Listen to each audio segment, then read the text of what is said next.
Welcome to the Real View podcast, where Ohio Realtors connect you to innovators and influencers, keeping you with the real view of real estate.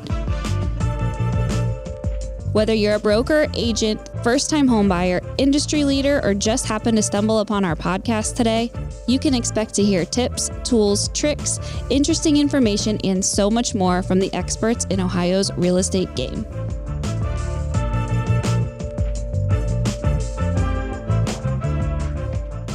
Hi, everyone, and welcome back to the Real View podcast. I am your host, Allison Wiley. Joining me today, I have an amazing panel of both realtors and home inspectors.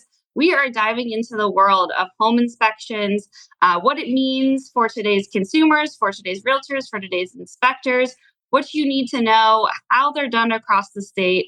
This is going to be a real robust conversation today, and I would be remiss if I didn't shout out James Jones, who is a longtime friend and partner with Ohio Realtors. This was kind of his brainchild and his idea. He came up to me at a broker summit and said, "Hey, I have this idea. We need to get the word out to consumers and realtors about this. What do you think?" And I said, "You know what? Let's do it." So thank you, James, for the idea and for putting together such an amazing group. And I'm excited to be talking with you all today. I think this is going to be a fascinating conversation, a relevant conversation, and really important to all of our listeners. So with that being said, I'd like you all to introduce yourselves, tell a little bit about you, your role, and what you do within our industry. James, why don't we start with you? My name is James Jones. I'm with Home and Commercial Inspections. I'm also the CEO of the Ohio Home Inspector Network. And I'm a property inspector, commercial inspector throughout the state of Ohio. Awesome. Why don't we do our other inspector on the panel today? Hi, guys. I'm Nick Philipsak. I own Peak Home Inspection Services, a multi-inspector firm in Northeast Ohio. I'm also the president of the Ohio Home Inspectors Network. I partner with James. The network covers the whole state, and we try to do education for home inspectors, realtors, and also get-togethers and kind of interactions with home inspectors and realtors that we think are kind of missing in the industry. Awesome. Hi, Lisa Evelyn House Realty. I'm the broker owner, solo broker owner. I don't have agents or anything, but here in Columbus, Ohio, and I serve all of Central Ohio. Awesome.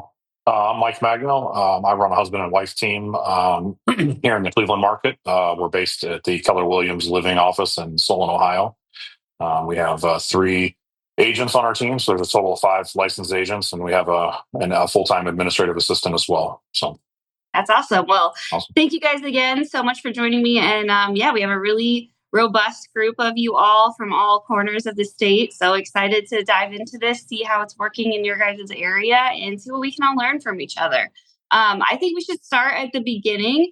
Let's talk about the role of home inspections when you're going through a home transaction right now. And whoever is up for kind of taking that question, maybe we can hear from a realtor and a home inspector on this. So whoever, kind of has a good answer to that, feel free to take it. I can dive in on the home inspector side on the role of a property inspector. So mostly our role is to look for the defects in the house. So we're going to be contacted by a realtor or a buyer because we're on the list of 3. So we're usually on the list of whatever realtors that prefer to use us as a vendor. So that buyer reach out, schedule an inspection on our website or call us or whatever they prefer communication wise. And then we're going to set that inspection up through our system. And then down here in Central Ohio, we usually call showing time, or we'll contact the listing agent that would have the home, which way they prefer to do their business. Because we'll contact showing time and then they'll say, "Hey, we don't have that listing. You have to contact that listing agent directly." And so then we'll reach out to that particular listing agent and we'll schedule the inspection. And then at that point, if we'll hear back with a confirmed appointment, if it's an appointment required. If not, then if it's a go and show, then usually it'll be confirmed right when we're on the phone, and they'll send us access instructions. And if we have a radon or a mold or well, septic, or any other ancillary inspections, then those inspections will also be set up and maybe called in at different intervals within that transaction, depending on their deadline. So if they have a 5-day deadline, then we try to get the radon in advance of the property inspection. And if they have a 10-day deadline, so just depending, and we're a multi-inspector firm. So the property inspector that's actually performing the inspection is usually not the individual handling all the ancillaries, because then that just drags it out, because you're at the home inspection and you're trying to communicate effectively with the buyer, and you're also trying to build that relationship. Usually it's a first-time home buyer, so they don't have information, or they don't have know-how about homes or how they work or the mechanics of them. So you have to take the time and explain it. So you don't want to be trying to do all these ancillary inspections and multitask when you're trying to have the attention of the customer. So it's best to kind of get those things out of the way in advance. And so there's a process. There's like a whole machine that runs in the background in order to deliver the end user report. Thanks. And for our realtors, how do you guys see the role? What's the role of the inspector? Is it similar to James? Do you have anything to add or anything different from your perspective? I can jump in. The role of the home inspector is like one of the most crucial parts of the real estate transaction. And to have a good inspector is a make or break kind of a situation. So I always tell my clients that, when I'm sitting down in a home buyer consultation, that, look, I have a team of people that I've worked with for years and years. And if one of those members of that team, if that wheel, that three-legged stool, if that one of those breaks, I mean, the whole thing is coming tumbling down. But similar to what James is talking about, as far as the process of ordering the inspection to going to the inspection, the relationship that is built between the inspector and the home buyer is so crucial, because a lot of the home inspectors are very technical in what they do. And that other piece of that equation is having the personal skills to be able to form that relationship with that buyer within the hour or two that they're there at the house. And then for the realtor side, and also to be able to trust and know that that inspector is doing their job, doing what they're supposed to do. And then also having that skill to be able to not scare the bejesus out of the home buyer, if there are issues, and knowing when it's a real issue and it's not a real issue, and being able to articulate that in a good way, so that the buyer ultimately is protected. Because, there's some things that you need to be worried about, and there's other things that you don't necessarily need to worry about, and it's not a deal breaker per se. So having the skill to be able to communicate that is very, very crucial, outside of the technical skills that are needed to be able to adequately assess a home, and protect the buyer at the end.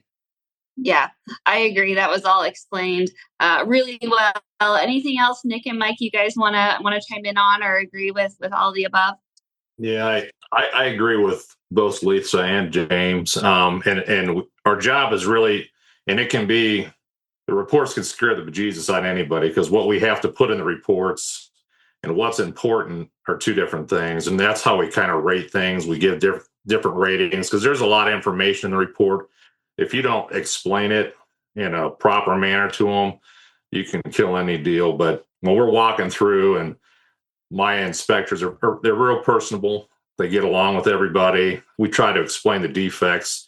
All the other comments, we kind of go through them still, but we're just trying to show them what is important in that house, and what we think is what they should key on and worrying about. Because there's a lot of stuff in that report that we have to put in there. I don't always like putting it in there, but that's our job. So, but I do agree with both Lisa and James on that.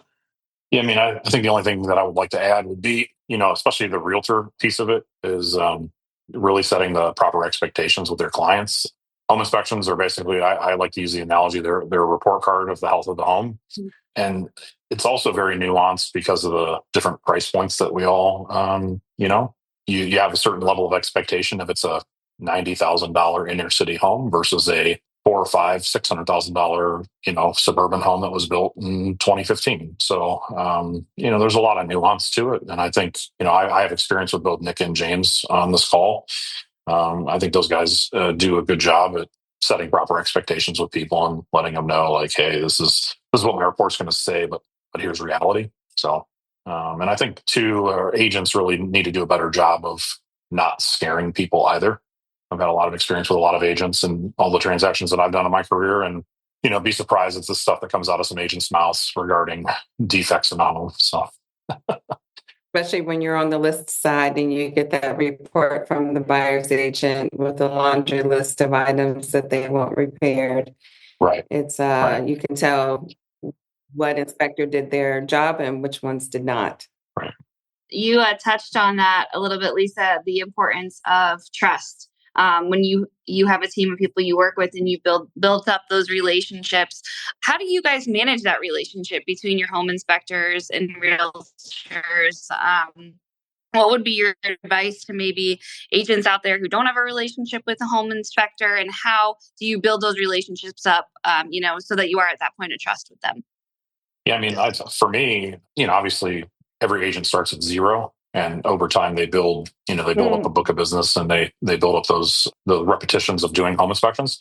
For me, when I first got into the business 10 years ago, I was very inquisitive, so I took the home inspection process pretty seriously as an agent, but I also didn't want to overstep my bounds. But what I did is I just used it as a learning experience.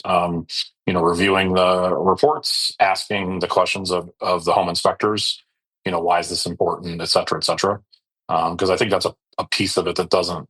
I don't think we do a great job teaching it to the agents when they're going through the pre-licensing. So it's one of those things I think could be better, but it's certainly important. I've done, I don't know, and this is not. I mean, how many have we done, Nick, over the years? Probably at least 200 property inspections together. And I just know like that I can trust Nick, and he's not gonna scare people. But he also is going to tell people like, hey, this is not good. But can do it in a way that is not. I don't know the word I'm looking for. I'm kind of losing my train, but just in a way that doesn't really be off-putting to people. I can say that my relationship with James is over the last, it's been almost 10 years now.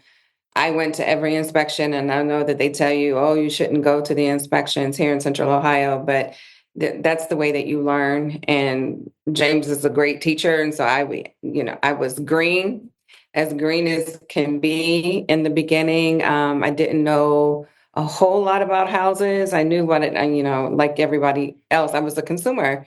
So I knew what I liked from a consumer standpoint, but the bones and the inner workings of a house, James made me a better realtor from all of the things that I've learned over the years with working with him and just listening to him explain things to clients and having to interpret things for clients and calling James on the side, like, what did you say about that thing again? I don't remember.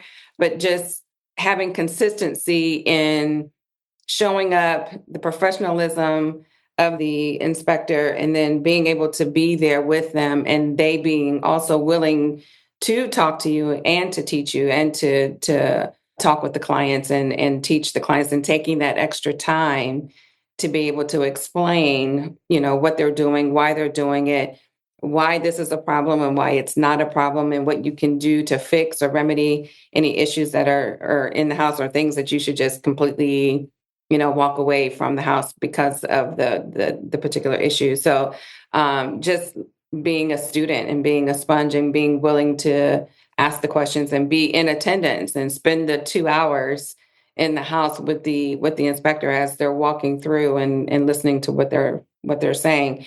And not every inspector is willing to do that. So, it goes back to that trust that I was talking about. That trust is built because they spend the time and they make the effort, and they go above and beyond, which has made partners for life. When James decided he wanted to do commercial, I kind of freaked out because I was like, what am I going to do? Because I don't have my trusted guy anymore. So it's been a journey, but I would not be where I am today without having that relationship. It is so important. It is.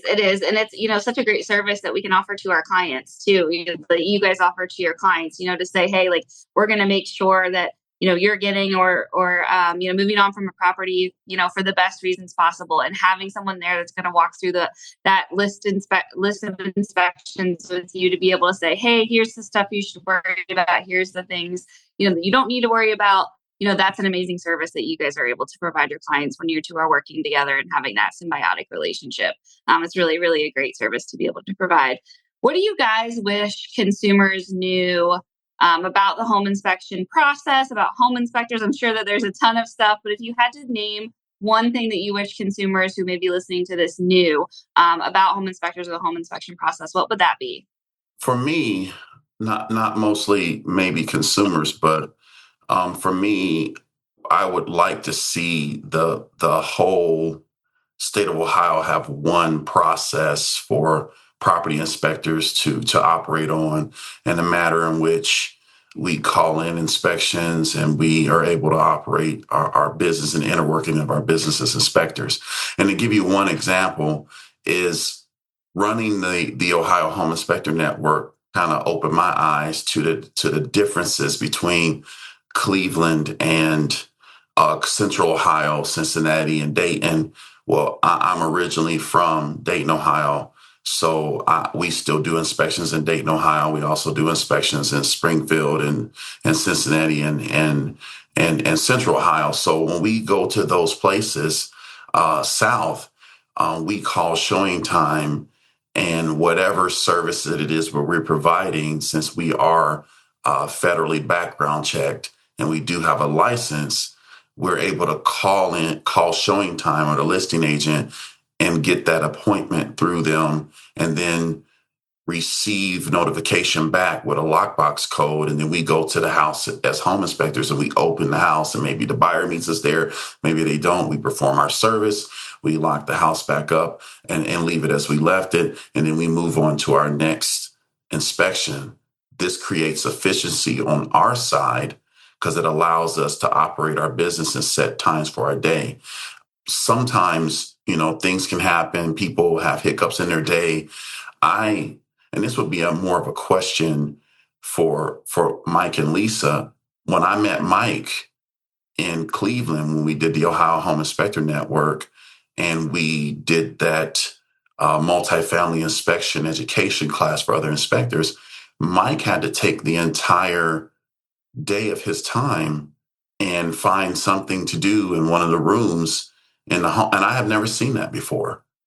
So he took the like 3 or 4 hours we were there, because it wasn't a normal home inspection. It was a class we were teaching. And that was awful nice of him to take his time to open the house and then just sit there for 4 hours, 3.5, 4 hours while we teach a class. And I didn't understand what he was doing.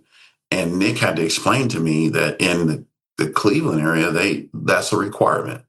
So I just would like to asked, Mike and asked Lisa, like, the differences between that, and just kind of, the convenience that Lisa has versus the inconvenience that Mike has. Yeah, no, James, I'm all for it. I believe that that's the way it should be done personally. And to speaking to your specific class that you and Nick were teaching that day, it was a situation where the seller would not grant us permission to allow you guys to be there, which I know you guys are licensed, and I know that you guys have, your background checks done just like we do as agents, which is why it's troublesome to me. But it's just the way it's been done up here, and that's what all the brokers teach their agents, like, hey, you need permission. And I think it's something I wish we could do a better job of, maybe changing that outlook. I do often get permission. I've sent Nick to home inspections before. Him and his team have gone and done stuff on their own when I can get permission. But that particular day that we did that class with you, that particular seller wouldn't allow me to let you guys on the property without me. So, I just brought my laptop and my and my hotspot, and I set up shop in one of the spare bedrooms. There was a vacant house, so it's not like I was encroaching on anybody. And I just set up shop and did some work while you guys were doing your class. So, it definitely is. It's definitely cumbersome for sure. up here with that. And like I said, I'm all for it, James. So we can get that. We can get that some kind of committee or something. I'll speak on it. But yeah, it's definitely different up here with that.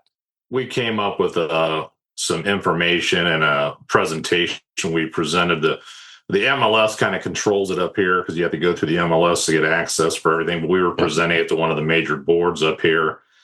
And they felt more or less that we're trying to push the realtor out of the home inspection process, which wasn't the goal. The goal is to be able to get access for radon pickups, drop offs. Anytime we have to get there, if we want to get there early to get it started early, you don't have to be there the whole time.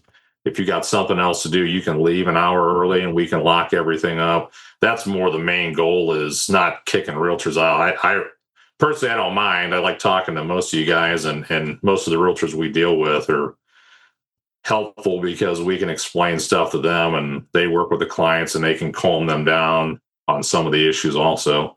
But that's our main goal, is just more access to anything else. And I think when we presented it to the ACAR board at the time, they were kind of pushed away from what we were trying to do just because they thought we were trying to push the realtor out of the whole process, which wasn't our goal.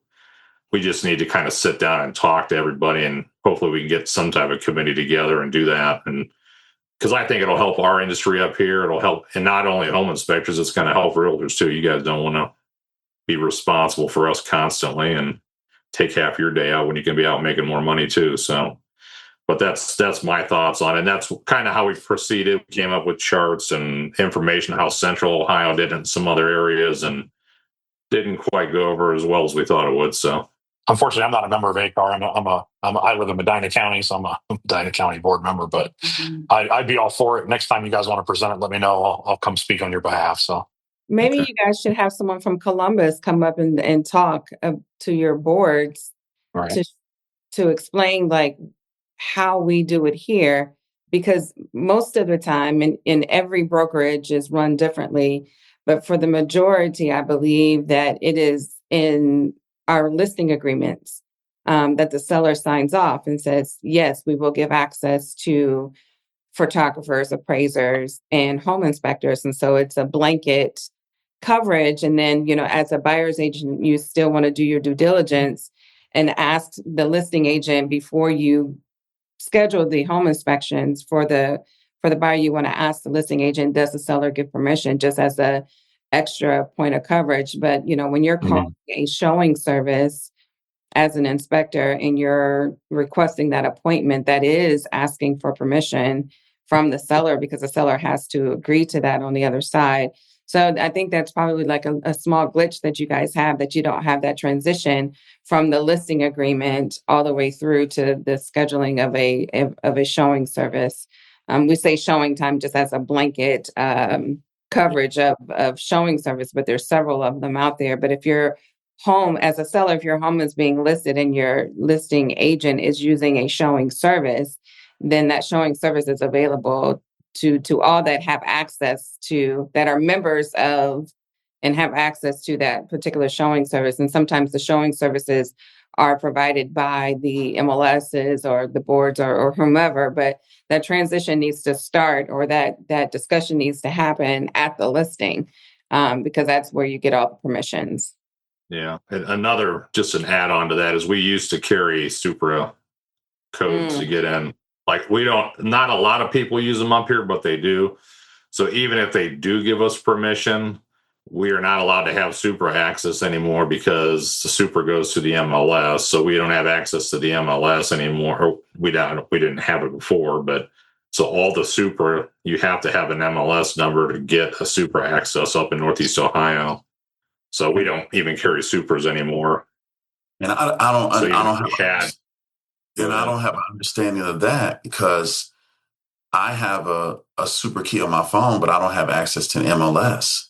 But you're a member of the board, though, James. I'm a member of the Board of Realtors, the Columbus Board of Realtors, and my super key comes from the Columbus Board of Realtors, and it's an affiliate key, just like appraisers and everyone else.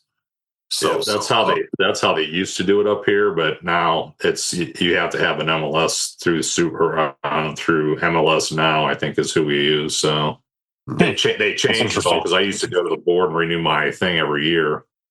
Nick, I don't use Super. MLS So now? Who owns the MLS? Do you know? MLS now. No, but who I owns don't know. it? So I'm not part, 100% like sure. in Central Ohio, Columbus Realtors and the MLS are one. So that might be the disconnect for you guys, depending on, if your MLS is member owned or if it's not, that might be the distinction as to why you guys no longer have access. Mm-hmm. Is that kind of the biggest difference that you see is what we're just discussing now? Are there any other major differences? It's just so interesting that it's so different, just a matter of a couple hours away from each other. That's Yeah. wild, and I'm sure it makes everyone's jobs, especially if you are doing stuff statewide, everyone's jobs that much more difficult. That it's not all uniform. Is that kind of the biggest difference that how this operates from area to area? Probably. I think I've been. it is because if again, if you have an agent, and I'll just use Lisa as an example, that's going to give you, let's say, 12 deals in a month, and she may take the time to meet you 12 times at a property. But what if you have a radon at that property? Then that makes it 24 times. And then what if you have lead-based paint and several other things? So she would have to take money off of her bottom line to hire an assistant in order to help her to continue to meet me. I don't see it. And the assistant would have to be licensed in order to be able to have access to the houses. So that's a whole entire layer. Mm-hmm. It's a waste of time and money for everyone. Yeah, no, that sounds like that there should be a way to make this more streamlined, to make it more, easy on everyone involved. You know what I mean? As long as the consumer is protected, at the end of the day, I think, and we've shown that can be the case, that this should be something that, could be a possibility, is to make it more uniform and to make it more easier on everyone. Absolutely. Absolutely. Any last, topics, bits of advice, things you want our realtors to know, our consumers to know before we wrap up here today? This was such a great conversation. I feel like there's so much to learn, so much to be done still, so much more work around this. But I think, bringing awareness to this and, letting individuals know what to expect and how things are different, is a really great place to start. I would say the Ohio Home Inspector Network is an advocacy and a realtor home inspector community. It's a group that we started to help bring the industry together and also highlight issues like these to work together. We have a finder on our webpage to help bring inspectors and realtors together. We're always trying to teach about the nuts and bolts of homes. We're not in the education lane like Ohio Realtors. We're in the lane of we're home inspectors and we know a lot about homes, and we can broaden your education and make you more versed in that area. And really things like this, we're really just looking to highlight and bring unity and just make things easier. And that would be the key. That would be the one thing I would like to highlight is we're here to help, not here to try to be in the way. Okay. yeah, I mean, we have the technology. To James' point, we in our MLS now. MLS now we exclusively use showing time, so it's the only showing service we use. So we have the technology already to do this because we do it with showings, right? The only time it's not used is maybe if it's a tenant occupied property, or if you've got elderly sellers or someone who's just not technologically advanced, and the agent is going to handle the scheduling of showings. But if I had to put a percentage on it, I would say 90-95% of the traffic of our deals all go through showing time. So it's not like we don't have the technology to make this happen. So Anybody else before we wrap it up? All right. Well, I want to thank you guys again so much for joining me for this super interesting conversation. Sounds like, as I said, there's more work to be done, but there is a way to do it. Hopefully we'll see a more streamlined process as we move forward. And that relationship between realtors and home inspectors, so important. And I appreciate all of you guys taking time to join me on the call today, and to all of our listeners for tuning in. Thank you guys so much. We'll be back with you next week. Thanks, guys. Thank you. Thank you. Thank you. Thank you for listening to The Real View. That wraps up today's episode. You can keep up with the latest on the podcast at ohiorealtors.org/therealview and on Apple or Google Podcasts, Spotify, or wherever you listen. Have questions, comments, or suggestions? We want to hear from you. Email us at podcast@ohiorealtors.org. We'll see you next time.